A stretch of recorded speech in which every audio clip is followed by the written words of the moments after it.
तो आज का हमारा टॉपिक है kinetic theory of gases and radiation. Third unit है आपके सिलेबस में, ठीक है, KTGR। इसमें देखिए एक कंसेप्ट है आइडियल गैस।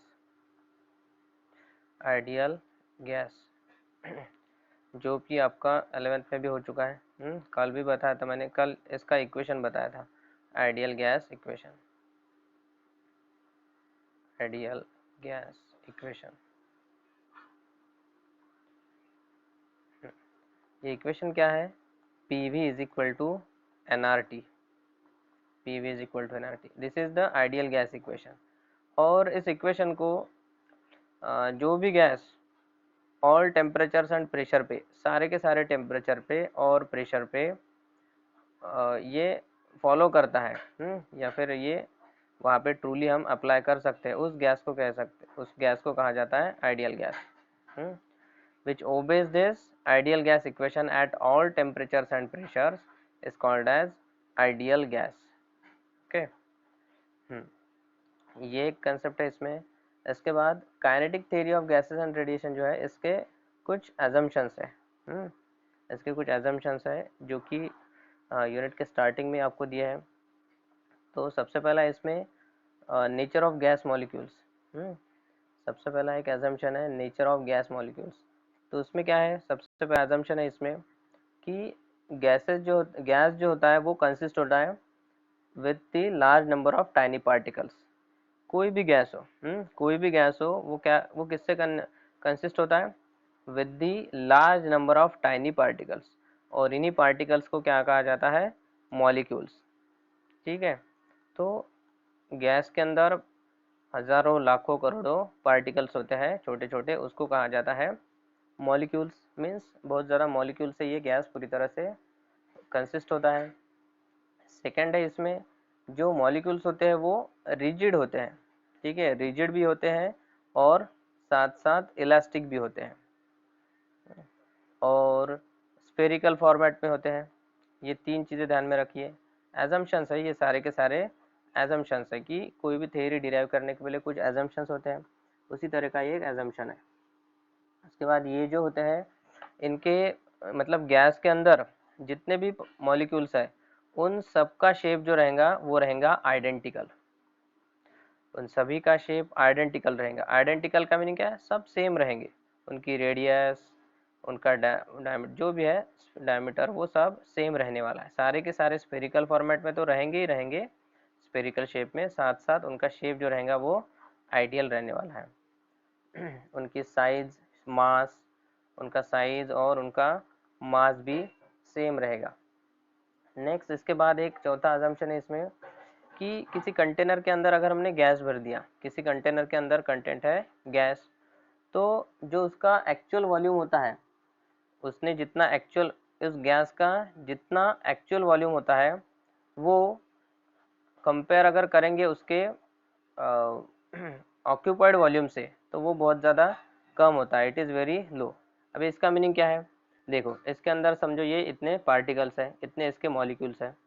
अब ये मॉलिक्यूल्स, गैस के मॉलिक्यूल्स हमको पता है कि दूर दूर होते हैं, है कि नहीं? गैस की डेंसिटी बहुत ही कम होती है, तो इस तरह से इनके पार्टिकल बहुत ज़्यादा दूर दूर है। लेकिन किसी कंटेनर के अंदर अगर हमने इसको भर दिया, इसको फिलअप कर दिया, तो ये पार्टिकल्स ऐसे दूर दूर होने की वजह से उस कंटेनर का पूरा वॉल्यूम ऑक्यूपाई कर लेंगे, है कि नहीं? कोई अगर इस तरह से प्लास्टिक है, कोई अगर इस तरह से प्लास्टिक है, इसके अंदर हमने ये मॉलिक्यूल्स भर दिए, तो ये क्या होते हैं, ये ऐसे जाके यहाँ पे पूरा वॉल्यूम ऐसे ऑक्यूपाई कर लेते हैं इस पूरी बैग का, है कि नहीं? लेकिन अगर इनका एक्चुअल वॉल्यूम देखेंगे, मीन्स इसके अंदर कितने एक्चुअल पार्टिकल्स है, तो वो बहुत ही कम रहेंगे, है कि नहीं? लेकिन पार्टिकल्स दूर दूर होने की वजह से, पार्टिकल्स इस तरह से दूर दूर होने की वजह से उनका जो ऑक्यूपाइड वॉल्यूम है वो ज़्यादा लगेगा हमें, है कि नहीं? वो रहेगा ज़्यादा। तो ये भी एक अजम्पशन है। इसके बाद ये सारे चार अजम्पशंस थे about the nature of the gas molecules. ठीक है, this were about the nature of gas molecules. तो हमने इसमें क्या देखा? सबसे पहला इसमें देखा है हमने कि गैस जो होता है नंबर ऑफ टाइनी पार्टिकल्स से होता है। कंसिस्ट, और टाइनी पार्टिकल्स को कहा जाता है मॉलिक्यूल्स। सेकंड है इसमें ये जो होते हैं वो रिजिड भी होते हैं और इलास्टिक भी होते हैं, और साथ साथ these are with the spherical shape, ठीक है, ये स्फेरिकल शेप में रहेंगे। थर्ड है इसमें ये सारे के सारे पार्टिकल्स आइडेंटिकल रहेंगे, मीन्स इसका साइज और मास सब सेम रहने वाला है, ठीक है। शेप तो ऑब्वियसली स्फेरिकली रहेगा, और इसका जो एक्चुअल वॉल्यूम होता है वो ऑक्यूपाइड वॉल्यूम से बहुत ही कम होता है, एक्चुअल वॉल्यूम उसका कम रहेगा और ऑक्यूपाइड वॉल्यूम उसका ज़्यादा रहेगा। नेक्स्ट है इसके बाद ये नेचर के रिलेटेड थे, गैस मॉलिक्यूल का जो नेचर है उससे रिलेटेड ये एजम्पशंस थे। सेकंड जो इसका समझो एजम्पशंस है वो रिलेटेड है with the random motion of gas molecules, they are related with the random motion of gas molecules.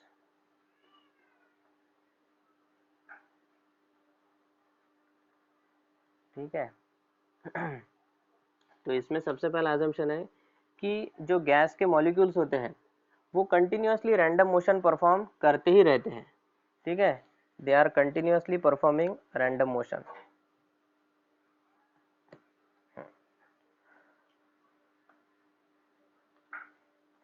First है उसमें the molecules are always in the state of random motion, means इस तरह से अगर किसी कंटेनर में भरे हैं या फिर बाहर भी है एटमॉस्फेयर में, तो गैस के मॉलिक्यूल्स कभी भी स्टेशनरी नहीं रहेंगे, वो कंटिन्यूसली इसमें मोशन परफॉर्म करते रहेंगे। ये मॉलिक्यूल्स यहाँ से यहाँ, फिर यहाँ से कोलाइड हो जाएगा, फिर यहाँ पे, इस तरह से उनकी मोशन कंटिन्यूसली परफॉर्म होती ही रहेंगी। जहाँ भी पॉसिबल है, जहाँ भी उसको डायरेक्शन मिलेंगी, उन सारे के सारे पॉसिबल डायरेक्शंस में इसको ये मोशन परफॉर्म करते रहेगा। मीन्स कि अगर इस तरह से कंटेनर में ये यहाँ गया, वापस यहाँ गया, वापस यहाँ पे, इस तरह से कंटिन्यूसली जहाँ भी उसको डायरेक्शन मिलेंगी वो कंटिन्यूसली मोशन परफॉर्म करते ही रहेगा। तो ये क्या है, इसको मतलब कोई पाथ नहीं है कि नहीं, इसको कोई पर्टिकुलर पाथ नहीं है। तो इस जो कंडीशन है, ये जैसे रैंडम मोशन परफॉर्म करना है, जिस जो भी डायरेक्शन मिले उस डायरेक्शन में जा रहा है, तो इस स्टेट को कहा जाता है, ये जो यहाँ पे फिनोमेना आ रहा है उसको कहा जाता है मॉलिक्यूलर केओस। मॉलिक्यूलर केओस, इस तरह से। केओस का मीनिंग क्या होता है? केओस का मीनिंग होता है कि मतलब जैसे होता है ना, मराठी में कहते हैं गोंधड़, है कि नहीं, वो है केओस, कि इसको कोई डायरेक्शन नहीं है, कहीं पे भी जा रहा है, तो इसको कह देता है मॉलिक्यूलर केओस। नेक्स्ट है इसके बाद कि इनके रैंडम मोशन की वजह से क्या होता है, ये सारे एजम्पशंस है, हाँ, these all are assumptions about kinetic theory of gases and radiation. तो इनकी रैंडम मोशन की वजह से क्या होता है, ये जो पार्टिकल्स है वो एक दूसरे के साथ कंटिन्यूसली कोलाइड होते ही रहते हैं। और तो और कंटेनर के वॉल पे भी ये कोलाइड होते रहेंगे। अभी देखिए यहाँ पे ये मॉलिक्यूल्स है, ये अगर मॉलिक्यूल यहाँ जा रहा है, सेकंड मॉलिक्यूल इस तरह से आ रहा है, तो ऑब्वियसली बीच में कहीं तो भी इनका कोलिजन होगा ही होगा, है कि नहीं। और ये गैस मॉलिक्यूल अगर इस साइड जा रहा है कंटेनर के वॉल के ऊपर, तो कंटेनर के वॉल के साथ भी वो कोलाइड होगा, है कि नहीं तो रैंडम मोशन की वजह से इनका कोलिजन होता है। और ये जो कोलिजन होता है, तो कोलिजन के हमने टाइप्स पढ़े हैं कि नहीं, 11th में हमने इसके कोलिजन के टाइप्स पढ़े हैं, elastic collision, perfectly elastic collision, in elastic, है कि नहीं। तो यहाँ पे जो कोलिजन होता है that is perfectly elastic, that is perfectly elastic. तो परफेक्टली इलास्टिक रहता है इसलिए वहाँ पे काइनेटिक एनर्जी लॉस नहीं होती, there is no loss of kinetic energy. जब गैस के मॉलिक्यूल्स वॉल पे कोलाइड हो रहे हैं या फिर एक दूसरे के साथ कोलाइड हो रहे हैं, तो इनके काइनेटिक एनर्जी लॉस नहीं होती, ठीक है, there is no loss in the kinetic energy of molecules during collisions. Next है इसके बाद कि जब दो सक्सेसिव कोलिजन्स होते हैं, दो सक्सेसिव कोलिजन्स मीन्स, अभी देखिए यहाँ पे कि पहला कोलिजन हुआ और उसके बाद तुरंत दूसरा कोलिजन हुआ, तो उसको कहेंगे हम सक्सेसिव कोलिजन्स। तो उन दो सक्सेसिव कोलिजन्स के बीच में वो क्या होता है, स्ट्रेट लाइन में कांस्टेंट वेलोसिटी के साथ चलता है। देखिए अभी यहाँ पे ये इस तरह से यहाँ पे मॉलिक्यूल है, सेकंड यहाँ पे मॉलिक्यूल है, यहाँ पे है तो ये मॉलिक्यूल समझो अगर यहाँ पे, यहाँ से इस तरह से ट्रैवल हो रहा है, यहाँ से यहाँ पे गया, ठीक है, तो ये एक कोलिजन हो गया और दूसरा कोलिजन यहाँ पे हो गया। तो ये एक पहला कोलिजन हो गया और ये दूसरा कोलिजन।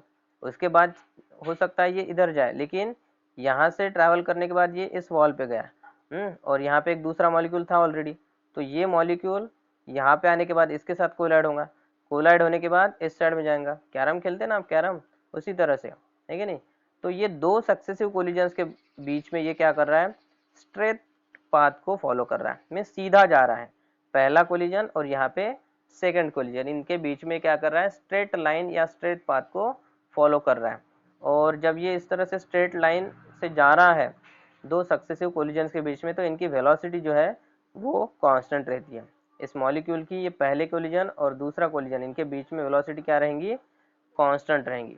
ठीक है, दो सक्सेसिव कोलिजन्स के बीच में वेलोसिटी उसकी रहेंगी कांस्टेंट। ये हो गया। हाँ, और इसमें देखिए ये जो पाथ है, जो स्ट्रेट लाइन पाथ ये परफॉर्म कर रहा है, स्ट्रेट लाइन मोशन ये परफॉर्म कर रहा है, उस स्ट्रेट लाइन को कहा गया है फ्री पाथ। उस स्ट्रेट लाइन को कहा गया है फ्री पाथ। ओके। नेक्स्ट है इसके बाद कि इसमें जो टाइम लगता है कोलिजन के लिए, कि जिस तरह से देखो यहाँ पे दो चीज़ों के लिए टाइम लग रहा है। एक तो कोलिजन हो रहा है, मीन्स इस तरह से ये वॉल है कंटेनर की, यहाँ पे एक मॉलिक्यूल है, तो ये मॉलिक्यूल यहाँ पे कोलाइड हो रहा है। तो जब ये कोलाइड होगा तो कोलिजन के लिए लगने वाला टाइम ये मोशन के लिए लगने वाले टाइम से कम रहेगा। देखो इसको फिर से इस तरह से कैसे समझते हैं हम, इस तरह से यहाँ पे एक मॉलिक्यूल है और वो यहाँ पे जाके कोलाइड हो रहा है, तीसरा मॉलिक्यूल सपोज यहाँ पे है, तो ये मॉलिक्यूल यहाँ से यहाँ तक जा रहा है, यहाँ पे हो गया इसका फर्स्ट कोलिजन, और बाद में वो यहाँ पे जा रहा है, तो ये हो गया सेकंड कोलिजन। तो कोलिजन का टाइम कहाँ पे है, यहाँ पे बस उतने, ये फ्रैक्शन ऑफ सेकंड के लिए कोलाइड हो रहा है, ये सपोज ये हाफ सेकंड हो गया, दिस इज हाफ सेकंड, और ये जो है ये हो गया इस, यहाँ पे अगर वो कोलिजन के लिए उसको टाइम लग रहा है हाफ सेकंड 0.5 सेकंड, लेकिन यहाँ से यहाँ तक पहुँचने के लिए, यहाँ से यहाँ तक पहुँचने के लिए उसको टाइम ज़्यादा लगेगा, 1 सेकंड 2 सेकंड 3 सेकंड, ये ज़्यादा लगेगा, है कि नहीं। तो वही बताया है, ये जो फोर्थ अजम्पशन मैंने बताया उसमें यही बताया है कि टाइम रिक्वायर्ड फॉर कोलिजन, जो कोलिजन के लिए टाइम लग रहा है, लेकिन ये अगर समझो ये दो बॉल है इस तरह से, ये यहाँ पे आके कोलाइड हो रहा है, यहाँ पे आके ये हो रहा है कोलाइड, तो कोलिजन कितना रहता है बस ऐसे, तुरंत कोलाइड होते हैं और बॉल से इस तरह से वापस चल जाते हैं, है कि नहीं, यहाँ से आया और ये वापस चला गया। लेकिन तो कोलिजन तो for a fraction of second के लिए होता है, आधे सेकंड के लिए हो जाएगा, है कि नहीं, 1 सेकंड के लिए, आधे सेकंड के लिए। लेकिन जब ये यहाँ से यहाँ तक दो सक्सेसिव कोलिजन्स के बीच में ट्रैवल कर रहा है, तो उसको टाइम लगता है बहुत कम। तो यही बताया असम्पशंस में थी, time required for collision is very small as compare to time required to cover the free path. ठीक है, तो ये दीज वेर दी असम्पशंस। तो हमने फ्री पाथ देख लिया। इसके बाद एक और कंसेप्ट है यहाँ पे, mean free path. Mean free path, जिस तरह से हमने जब सेकेंड यूनिट स्टार्ट किया था, है कि नहीं, मैकेनिकल प्रॉपर्टीज ऑफ फ्लूइड, तब मैंने आपको सारे बेसिक टर्म्स बता दिया था वहाँ पे स्टार्टिंग में, उसी तरह से यहाँ पे भी बता रहा हूँ कि तो ये हो गया हमारा अजम्पशंस हो गया, अभी फ्री पाथ हो गया। इसके बाद है मीन फ्री पाथ। मीन, तो मीन का मतलब पता है हमें सबको, मीन का मतलब क्या होता है, एवरेज, है कि नहीं। अगर 10-12 क्वांटिटीज़ है, उन सारी क्वांटिटीज़ का हम क्या करते हैं, एडिशन, और जितने भी क्वांटिटीज़ है, जितने भी नंबर ऑफ क्वांटिटीज, उसको क्या करते हैं हम, डिवाइड कर देते हैं। तो वही है यहाँ पे इस तरह से अगर समझो कंटेनर के अंदर, कंटेनर में हो या फिर बाहर भी हो एटमॉस्फेयर में, मॉलिक्यूल जो है कोलाइड हो रहे हैं, मॉलिक्यूल जो है कोलाइड हो रहे हैं। तो समझो ये मॉलिक्यूल यहाँ से स्टार्ट हुआ, यहाँ से अगर इस तरह से स्टार्ट हुआ, ये यहाँ पे जाएगा, यहाँ पे अगर दूसरा मॉलिक्यूल है, ये मॉलिक्यूल इधर से आया था, तो यहाँ से क्या होगा, ये जो पहला मॉलिक्यूल है ये क्या हो जाएगा, इस तरह से कोलाइड हो जाएगा, है कि नहीं। यहाँ पे फिर से अगर दूसरा मॉलिक्यूल है, तो ये पहला वाला जो मॉलिक्यूल था, देखो मैं इसको रेड कलर से बनाता हूँ, जो फर्स्ट मॉलिक्यूल है, ठीक है, ये इस तरह से, ये यहाँ पे आ गया और बाद में यहाँ पे आ गया, ठीक है। तो ये निकला कहाँ से था, ये यहाँ से निकला, यहाँ पे फिर एक मॉलिक्यूल के साथ कोलाइड हो गया, फिर यहाँ पे थर्ड मॉलिक्यूल, ये फॉर एग्जांपल ले रहा हूँ मैं, ठीक है, ऐसे वो कोई भी पाथ वो फॉलो कर सकता है। फिर यहाँ से समझो वो, फिर यहाँ से आगे वो इस तरह से गया, ठीक है, ये इस तरह से गया, यहाँ पे फिर से कोई एक आधा मॉलिक्यूल है, यहाँ पे फिर से कोई एक आधा मॉलिक्यूल है, यहाँ से फिर से वो कोलाइड हो जाएगा और यहाँ से फिर चला जाएगा वो इस तरह से, ठीक है। यहाँ पे फिर से कोई दूसरा मॉलिक्यूल मिल गया उसको, यहाँ पे फिर से कोई दूसरा मॉलिक्यूल मिल गया। तो इस तरह से वो कंटिन्यूअसली मॉलिक्यूल्स के साथ, दूसरे मॉलिक्यूल्स के साथ कोलाइड होते रहेगा, है कि नहीं। तो क्या हो रहा है, यहाँ पे कितने फ्री पाथ्स मिल रहे हैं हमको, दो सक्सेस, यहाँ पे यहाँ से यहाँ तक एक फ्री पाथ मिल गया, यहाँ से यहाँ तक सेकंड फ्री पाथ मिल गया हमें, है कि नहीं। तो ये सारे फ्री पाथ जो है इनका एवरेज मतलब हो जाएगा हमारा मीन फ्री पाथ। पहला पार्ट पहले यहाँ से यहाँ तक आ गया वो, फिर यहाँ से आ गया यहाँ पे, यहाँ से वापस आ गया, फिर यहाँ से वापस आ गया, ऐसे ऐसे ये कंटिन्यूसली घूम रहा है। तो यहाँ पे जितने भी फ्री पाथ्स है, जितने भी फ्री पाथ है उन सबका एवरेज मीन्स हो गया मीन फ्री पाथ। ओके, अगर देखो यहाँ पे फ्री पाथ को हमने नाम दे दिया यहाँ पे लैम्डा 1, लैम्डा लैम्डा से हम जनरली वेवलेंथ डिनोट करते हैं, पता होगा, है कि नहीं, लाइट की वेवलेंथ वगैरह को डिनोट करते हैं। तो ये पाथ अगर हो गया लैम्डा 1, सेकंड दूसरा कोई अगर इस तरह से आपके पास नंबर ऑफ फ्री पाथ्स है, lambda 1, lambda 2, lambda 3 up to lambda n, है कि नहीं, इस तरह से पाथ्स है। तो mean free path is equal to क्या हो जाएगा, mean free path is equal to lambda is equal to हो जाएगा lambda 1 plus lambda 2 up to lambda n, up to lambda n divided by capital N। तो ये n क्या है, number of free path, sorry lambda 1, lambda 2, lambda 3 up to ये lambda n क्या है, these are the free path values of individual free paths, ठीक है। तो ये lambda is equal to mean free path, यहाँ पे मीन फ्री पाथ को रिप्रेजेंट करेंगे हम लैम्डा से। नेक्स्ट इसके बाद और एक टर्म है मीन वेलोसिटी। मीन वेलोसिटी अभी नाम से ही पता चल रहा है हमको, मीन वेलोसिटी का मीनिंग क्या होगा। मीन वेलोसिटी, जिस तरह से हमने देखा मीन फ्री पाथ, जिस तरह से हमने मीन फ्री पाथ देखा कि ऑब्जेक्ट पहले यहाँ पे यहाँ से यहाँ तक ट्रैवल कर रहा है, बाद में यहाँ से यहाँ तक, यहाँ से इस तरह से। और हमने एजम्पशंस में क्या देखा, एजम्पशंस में हमने ये देखा कि दो सक्सेसिव कोलिजन्स के बीच में जो वो स्ट्रेट लाइन से ट्रैवल कर रहा है, जब वो स्ट्रेट लाइन से ट्रैवल कर रहा है तब उसकी वेलोसिटी रहती है कांस्टेंट, है कि नहीं, तब उसकी वेलोसिटी रहेंगी कांस्टेंट।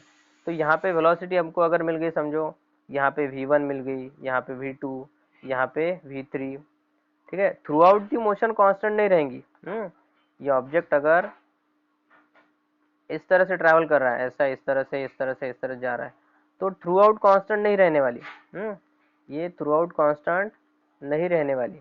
लेकिन देखिए जो स्ट्रेट पाथ से इसके जितने भी इसके सक्सेसिव कोलिजन्स के बीच में ये स्ट्रेट पाथ है, तो यहाँ पे वेलोसिटी कांस्टेंट रहेंगी। चलो इसको नाम देते रहे हम c1। सेकंड पाथ हो गया ये यहाँ पे, तो यहाँ पे वेलोसिटी हो गई c2। थर्ड वाला ये पाथ हो गया यहाँ से लेके यहाँ तक, तो ये हो गया c3। बाद में यहाँ से लेके यहाँ तक ये हो गया c4। ऐसे नंबर ऑफ पाथ्स है, ऐसे नंबर ऑफ पाथ्स में नंबर ऑफ वेलोसिटीज है। तो यहाँ पे ये c1 कांस्टेंट है, c2 कांस्टेंट है, c3 कांस्टेंट है, c4 कांस्टेंट है। लेकिन c1, c2, c3, c4 इनकी वैल्यूज अलग अलग रहेंगी। ये यहाँ से यहाँ तक तो कांस्टेंट रहेगा, यहाँ से यहाँ तक कांस्टेंट रहेगा, यहाँ से यहाँ तक, ठीक है। तो इस स्ट्रेट पाथ में चेंज नहीं होने वाली वेलोसिटी। ओके, तो इन सब का एवरेज अगर निकालेंगे हम तो वो हो जाएंगी mean velocity, that will be mean velocity, ठीक है। तो मीन वेलोसिटी हमने क्या देखा, velocities is equal to c1, c2, cn up to, अगर फर्स्ट पार्टिकल की वेलोसिटी है c1, सेकंड की c2 है, थर्ड की c3 है, और nth पार्टिकल है, n नंबर ऑफ पार्टिकल्स है हमारे पास, तो इसकी हो जाएंगी cn। तो average velocity c is equal to, average velocity हो जाएंगी हमारी c is equal to c1 plus c2, इसका एवरेज करेंगे, है कि नहीं। मीन का मतलब क्या है, average, plus up to cn divided bye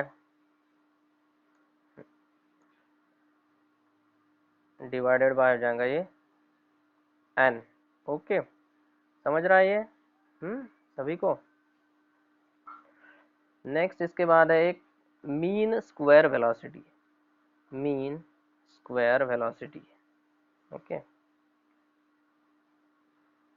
mean square velocity, mean square velocity क्या रहेंगी कि ये जो यहाँ पे हमने c1, c2, C3 Cn, ये वेलोसिटीज कंसिडर किया ना, ये फर्स्ट पार्टिकल की, फर्स्ट मॉलिक्यूल की, ये सेकंड मॉलिक्यूल की, ये थर्ड मॉलिक्यूल की, ये nth मॉलिक्यूल की, जितने भी है, अगर वहाँ पे 1000 मॉलिक्यूल्स है तो 1000 n इज इक्वल टू क्या आ जाएगा 1000, है कि नहीं। तो इनका पहले करेंगे हम square, mean square velocity. Mean square velocity is equal to, देखिए, it is the average value of the square of the velocities, average value of the squares of the velocities. तो इसका स्क्वायर कर लेंगे पहले, c1 square plus c2 square plus up to cn square, सभी का पहले square करेंगे, बाद में सभी का एडिशन करेंगे और उसको n से डिवाइड कर देंगे, तो वो हो गया मीन स्क्वायर वेलोसिटी। ठीक है, इसको c से रिप्रेजेंट करें, इसको अगर c बार से रिप्रेजेंट करते हैं तो इसको रिप्रेजेंट करेंगे c बार स्क्वायर से। ठीक है, ये किसी को नहीं समझाऊंगा तो पूछिए। नेक्स्ट है यहाँ पे root mean square velocity. Third है हमारे पास रूट मीन स्क्वायर वेलोसिटी।